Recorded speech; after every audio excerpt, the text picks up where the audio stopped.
요양맨의 미국 주식 브리핑 시작하겠습니다. 어제 미국 증시는 다소 큰 폭의 하락이 있었죠. 시장을 다시 가라앉힌 주범은 역시 트럼프였는데요. 다시 말씀드리면 트럼프의 불확실성이었죠. 사실 중요한 경제 지표들이 예상보다 잘 나왔습니다. 그래서 증시가 상승되지 않을까 기대가 좀 있었는데요. 아니나 다를까 다시 트럼프가 등장했죠. 관세에 대한 압박을 가하는 뉴스가 나와서 장이 꺾인 하루였다고 요약이 됩니다. 그 뉴스가 이것인데요. 자동차 수입에 25% 관세를 부과하겠다고 발표를 했죠. 거기에 따라서 EU와 캐나다가 동맹해서 미국을 공격한다면 훨씬 더 큰 세금을 부과하겠다라는 경고를 했습니다. 뉴스 내용 자세히 살펴보겠습니다. 트럼프, EU와 캐나다가 연합하면 훨씬 더 큰 관세를 부과하겠다고 위협했습니다. 캐나다의 총리는 트럼프의 외국산 자동차 25% 관세가 자동차 노동자에 대한 직접적인 공격이라고 부르고 관련 산업을 방어하겠다라고 말했는데요. 그래서 첫 외국 방문지로 미국이 아닌 유럽을 선택한 것은 미국에 대항해 유럽과 정책의 공조를 할 것이라는 예상을 가능하게 하고 있으며, 캐나다 총리는 캐나다가 이미 발표된 것 외에도 보복 관세에 대한 다른 옵션이 있다라고 말했습니다. 이런 뉴스가 나오자 트럼프는 유럽이 캐나다와 동맹을 하여 미국에 경제적 피해를 입히려 한다면 현재 계획된 것보다 훨씬 더 큰 규모의 관세가 두 나라에 부과될 것이다 라는 식의 트윗을 날렸습니다. 사실 트럼프 입장에서는 캐나다와 멕시코와 유럽이 만약 동맹을 해서 미국에 보복 관세를 매긴다 그러면 정치적이든 경제적이든 상당히 곤란해질 것입니다. 그래서 그런 움직임을 사전에 차단하겠다라는 의도로 보여지고요.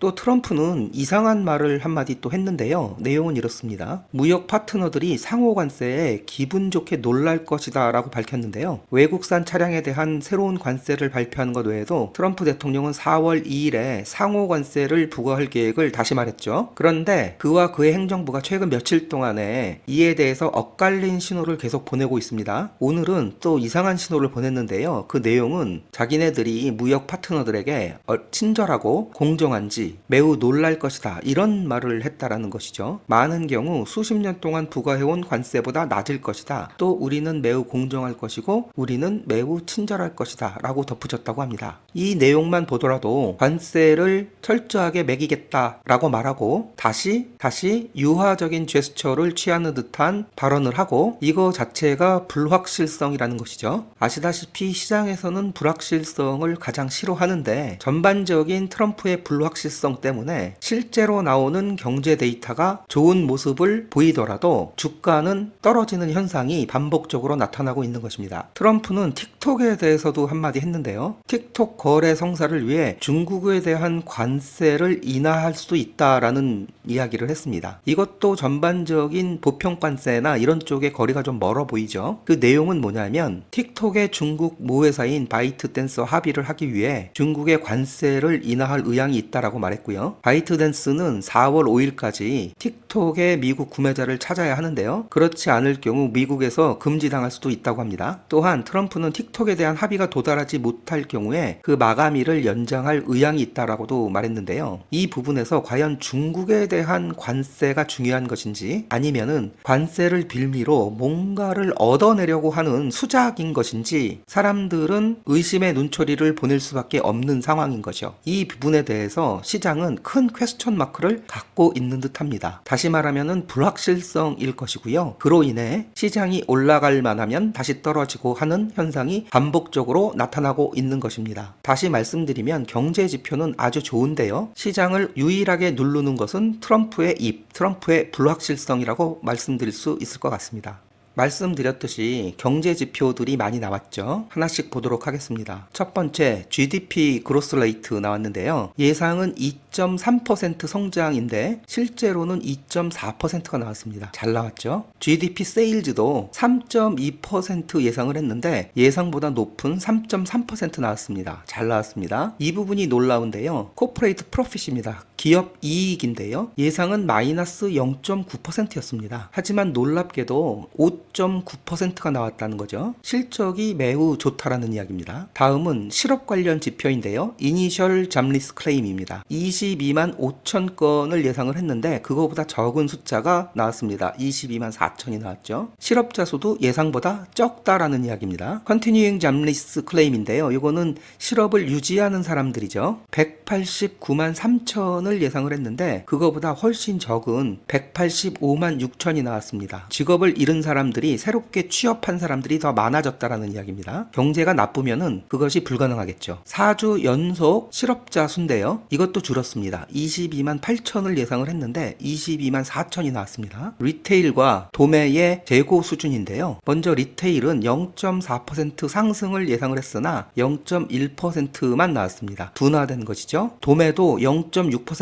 증가를 예상을 했으나 0.3%만 나왔습니다. 기업들 입장에서는 현재 경제가 불안하기 때문에 재고를 많이 늘리지 않고 있다라는 뜻이죠. 그 다음에 물가지수 나왔는데요. 일단 PCE 2.4% 예상을 했는데 그대로 2.4% 예상과 부합하였습니다. 인플레이션이 걱정하는 것 같이 급격하게 올라가고 있지 않다라는 것을 반증하는 것이겠죠. 더 중요한 코어 PCE는 오히려 떨어졌습니다. 2.7% 예상을 했는데 2.6%가 나왔습니다. 실질 소비자 소비도 4.2% 예상을 했는데 살짝 떨어졌죠. 4% 나왔습니다. 하지만 전분기 3.7%보다는 높은 수치가 나왔고요. 주택 판매도 MOM 기준으로는 2.9% 예상을 했는데 2%, 하지만 전분기 마이너스 4.6%보다는 대폭 상승을 했고요. YOY 기준으로는 마이너스 3.7을 예상을 했는데 마이너스 3.6, 오히려 잘 나왔죠. 전분기의 5.2%보다는 대폭적으로 잘 나왔습니다. 전체적으로 요약을 해보면 미국의 경제 성장률은 잘 나왔죠. 특히나 기업의 이익은 매우 잘 나왔습니다. 그 다음에 실업 관련 지수들도 예상보다 훨씬 좋고요. 다만 기업들의 재고 수준은 예상보다 떨어지고 있습니다. 불안하다라는 것이죠. 어떻게 될지 모르니까 재고를 많이 갖고 있을 수 없다라는 이야기입니다. 인플레이션 관련 지수도 매스컴에서 떠드는 것만큼 높지 않습니다. 현재 인플레이션이 높지 않고 오히려 코어 부분은 안정되고 있는 수준이고요. 주택 판매도 예상보다는 적지만 전분기보다는 좀 늘어나 있는 상태입니다. 전체적으로 봤을 때 경기 침체를 의심할 만한 지표들은 하나도 없습니다. 다만 재고 수준으로 봤을 때 기업들이 경기 둔화에 대비해서 재고를 조금 줄이고 있는 것이 아닌가,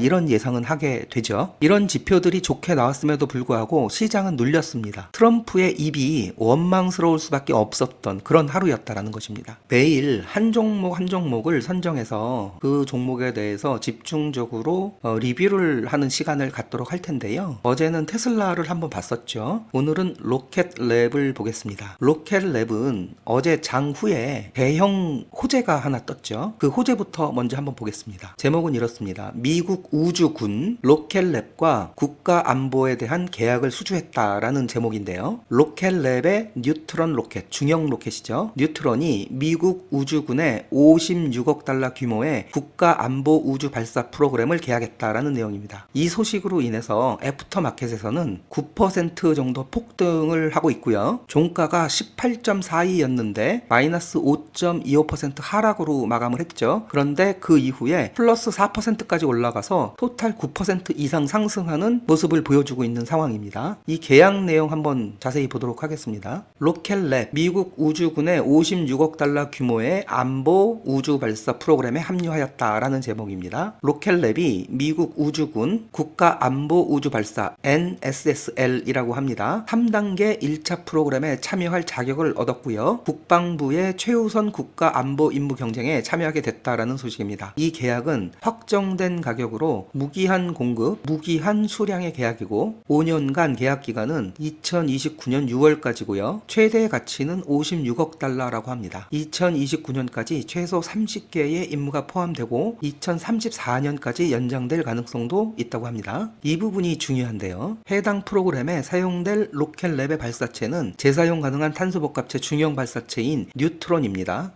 뉴트론은 올해 하반기에 첫 발사를 할 예정이며 버지니아주 월럽스 섬에서 발사를 한다고 합니다. 이 계약이 중요한 의미를 갖는 이유는 그동안 로켓랩은 소형 발사체에서만 매출이 일어났었죠. 스페이스X에 대항하기 위해 만든 중형 발사체에서는 아직 개발이 완벽하지도 않고 매출이 전혀 없는 상태에서 시장에서는 로켓랩이 다음 단계로 퀀텀 점프를 하기 위해서는 이 중형 로켓의 상용화가 매우 중요한 그런 숙제거리였는데, 이번 계약을 통해서 그 걱정거리를 많은 부분 해소했다라는 의미가 매우 큽니다. 주가 관련 사항 체크해 보겠습니다. 종가는 18.42였죠. 전일 대비 마이너스 5.25% 하락한 상태이고요. 말씀드렸듯이 애프터마켓에서 지금 많이 상승 중에 있습니다. MDD 값은 마이너스 44.75%, 역시나 마이너스 40에서 45 정도 머물고 있고요. 이 회사 자체가 못해서가 아니라 시장의 분위기 때문에 떨어진 수치고요. 대부분의 기술주와 비슷한 수준의 MDD 값입니다. 전고점까지 도달하기 위해서는 81% 상승을 해야 되고, 로켓랩은 지난 일주일 동안 0.11% 상승을 했고요. 한 달 동안은 마이너스 15% 하락, 올해 초부터 지금까지는 마이너스 27% 하락한 상태입니다. 차트 잠깐 보시면 RSI는 올라갔다 살짝 꺾였죠. 그런데 밑에 하나, 둘, 셋, 쓰리 바닥 치고 다시 올라간 상태라서 추세는 전환된 것이 아닌가? 라는 기대를 살짝 갖게 만들고 있습니다. 물론 살짝 꺾이긴 했는데 계약 소식 때문에 다시 위로 올라갈 수 있을 상황이고요. 여기도 마찬가지입니다. 지금 횡보를 하다가 올랐죠. 그리고서 살짝 다시 꺾인 상태인데요. 이 차트는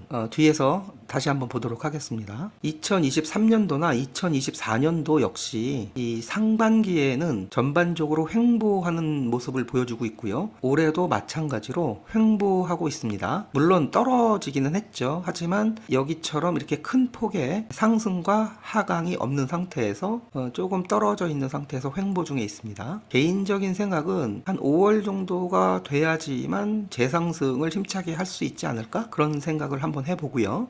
차트 한번 보겠습니다. 먼저 RSI를 보면요. 여기 보시면은 RSI가 30을 3번 찍었죠. 3 바닥을 찍고 올라간 상태입니다. 전반적인 채널은 여기서부터 여기까지는 하향을 하다가 요 3월 초죠. 3월 초부터 방향을 틀어서 우상향하는 채널로 변경된 것이 보여지고요. 가 차트를 보면 역시 마찬가지로 요 지점부터 채널이 우상향으로 바뀌었습니다. 물론 어제 하락으로 채널의 하단 부분을 찍긴 하였는데 대형 계약 소식으로 다시 바닥에서 반등할 것으로 예상이 된다면 이 채널 안에 계속 움직이는 것으로 예상할 수 있겠죠. 요점과 요점과 요점을 잇는 이 선이 약 22불인데요. 이 선이 현재로서는 저항선으로 보여지고요. 채널 안에서 움직인다라는 가정이라면 어느 정도 시간 조정이 필요할 것으로 보고요. 단 조건은 요 지점이 지지선일 텐데요. 약 18불 정도로 예상이 되고요. 이거를 깨면은 밑으로 내려갈 것이고, 이거를 깨지 않는다면은 채널 안으로 움직일 가능성이 매우 높아 보이는 그림입니다.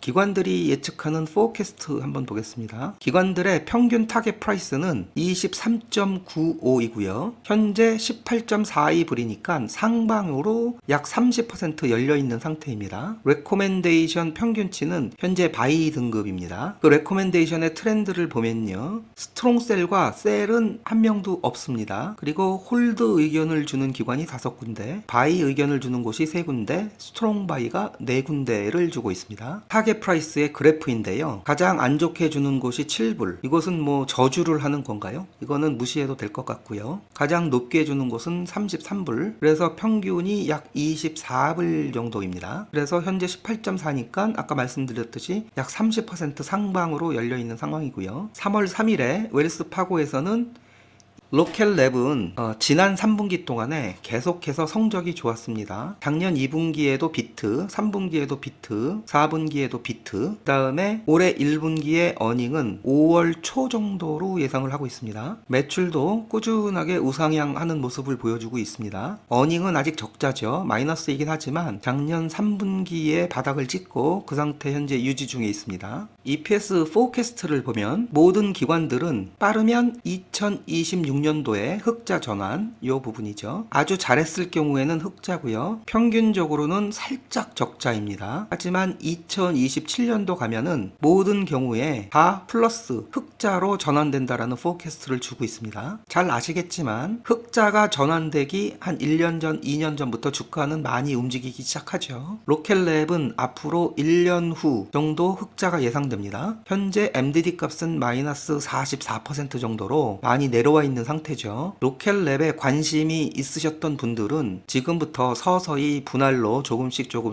주식을 모아간다면은 2026년도 아니면은 늦어도 2027년도에는 큰 성과가 있지 않을까 개인적으로 그런 생각을 가져봅니다. 오늘의 요약은 여기까지입니다. 저는 다시 찾아오겠습니다.